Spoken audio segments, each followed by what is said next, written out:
Bonsoir Madame, Monsieur, un plaisir de vous retrouver dans cette nouvelle émission. Aujourd'hui, nous resterons en Afrique. Nous parlerons du Togo, un pays voisin au Bénin. Vous le savez Madame, Monsieur, depuis 1967 à ce jour, seule la famille Nyansingbe gouverne le pays. Pourtant, c'est un pays indépendant et chaque 5 ans, la population va aux urnes pour les présidentielles. Que se passe-t-il réellement avec la démocratie togolaise? Les citoyens du pays sont-ils heureux de cette situation? En tout cas, Madame, Monsieur, restez avec nous pour tout découvrir sur le pays des Nyansingbe. Vous le savez, l'actuel président Faure Nyansingbe est né le 6 juin 1966 à Afagnan au Togo et il dirige le pays depuis 2005 et ceci à la mort de son père Yadema Nyansingbe.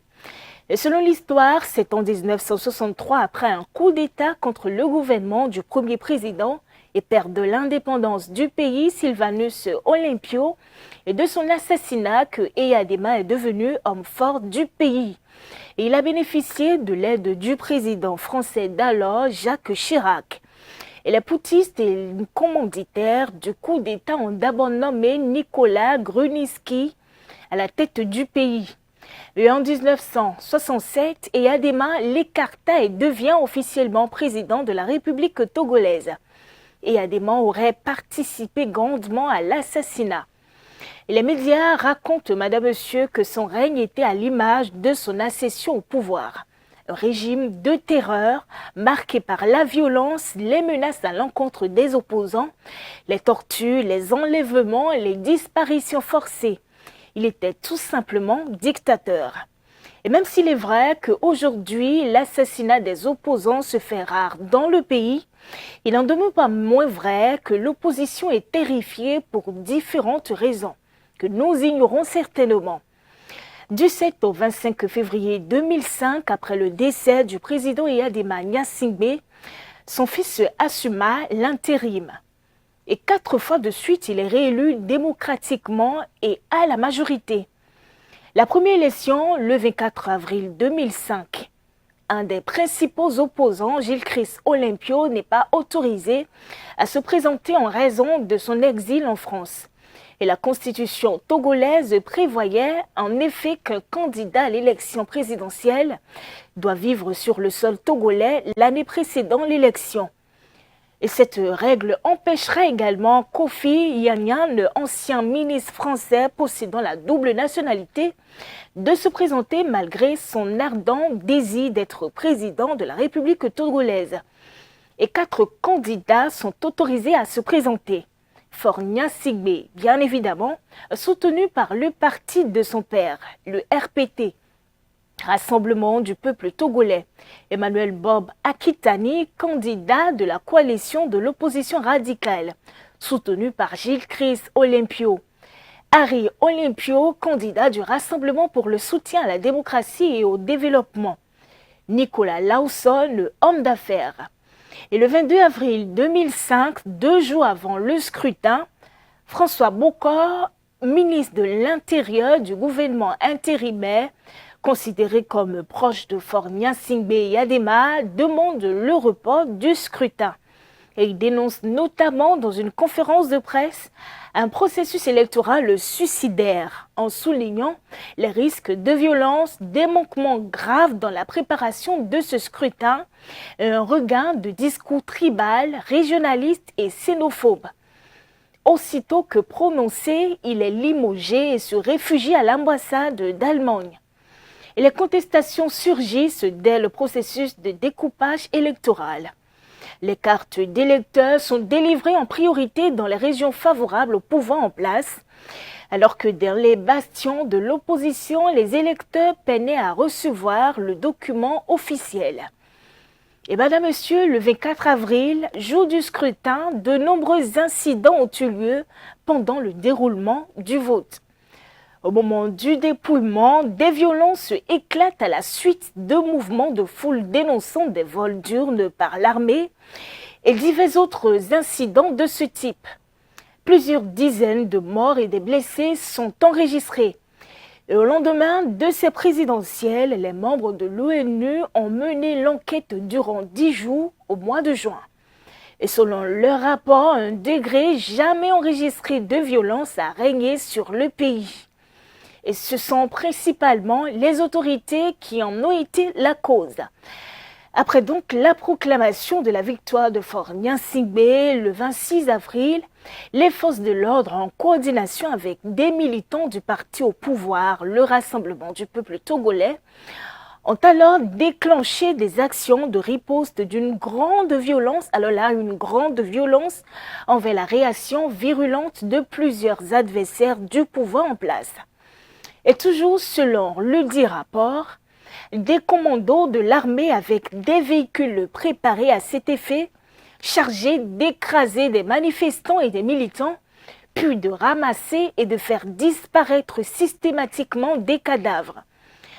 Des tortures atroces et aveugles ont été commises à une grande échelle. 2500 soldats habillés en civil et armés de coupe-coupe, de manchettes, de gourdins cloutés auraient été regroupés en unités de 200 pour porter un appui aux militants du RPT, pour justement réprimer les manifestations de l'opposition.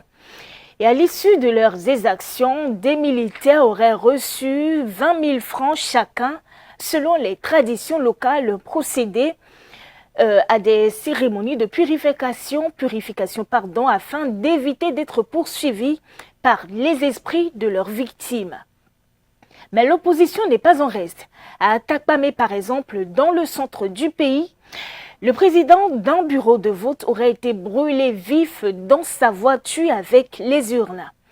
Et pour sa part, la France est critiquée sur les déclarations d'amitié de Jacques Chirac envers Gnassingbé et Adema et son appui aux élections organisées par le régime, qui ont été interprétées par certains comme la confirmation du soutien de la France au régime en place. Et la deuxième élection de Fort Gnassingbé, le 4 mars 2010, a enregistré l'absence totale des opposants des présidentielles de 2005.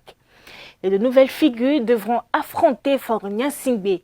Il s'agit de Jean-Pierre Fabré, Yaovi Agboibo, Agbeyome Kodjo. Mais aucun d'entre eux n'a été vainqueur et fort réélu avec une majorité de 60,90%. Et il faudra attendre encore 5 années pour tenter faire descendre la famille Gnassingbé qui est au pouvoir depuis 1967. Et le 25 avril 2015, Fort Gnassingbé se présenta encore au présidentiel, opposé cette fois-ci à Jean-Pierre Fabré, Aimé Gogué, Mohamed Tchassona Traoré et Géry Tama. La majorité est reconnue à Fort Gnassingbé avec plus de 58% de voix. Avant la fin du troisième mandat, en 2017, au mois de septembre, le gouvernement introduit au Parlement un projet de réforme de la Constitution prévoyant entre autres une modification du mode de scrutin utilisé pour les élections présidentielles togolaises avec un passage au scrutin uninominal majoritaire à 2 tours au lieu d'un seul, ainsi qu'une limitation à 2 du nombre de mandats. Et la modification constitutionnelle est vivement critiquée par l'opposition, comme vous pouvez bien vous en douter, madame, monsieur. En particulier, la non-rétroactivité de la limitation du nombre de mandats qui permettrait à Fort Gnassingbé, président depuis 2005, de se représenter en 2020 et aussi en 2025. Et pour être adopté par seule voix parlementaire, un projet de révision de la Constitution doit être voté à la majorité des 4/5 des 91 membres du Parlement. Et le 19 septembre 2017, cependant, le projet ne réunit que 62 voix sur les 91, toutes provenant du parti présidentiel, l'Union pour la République. Et l'opposition ne participe pas à la séance, la considérant bien évidemment, selon l'Alliance nationale pour le changement, comme un simulacre de plénière 2. La majorité des 3/5 ayant été atteinte, le projet de révision est néanmoins valide pour un passage par voie référendaire. Alors, en 2019, le gouvernement parvient à faire voter à la quasi-unanimité la révision constitutionnelle permettant ainsi à Faure Gnassingbé de se maintenir jusqu'en 2030. En 2020, alors sans grande surprise, Gnassingbé est réélu dès le premier tour avec plus de 70% des suffrages. Résultat bien évidemment contesté par l'opposition qui accuse d'ailleurs le gouvernement de fraude électorale.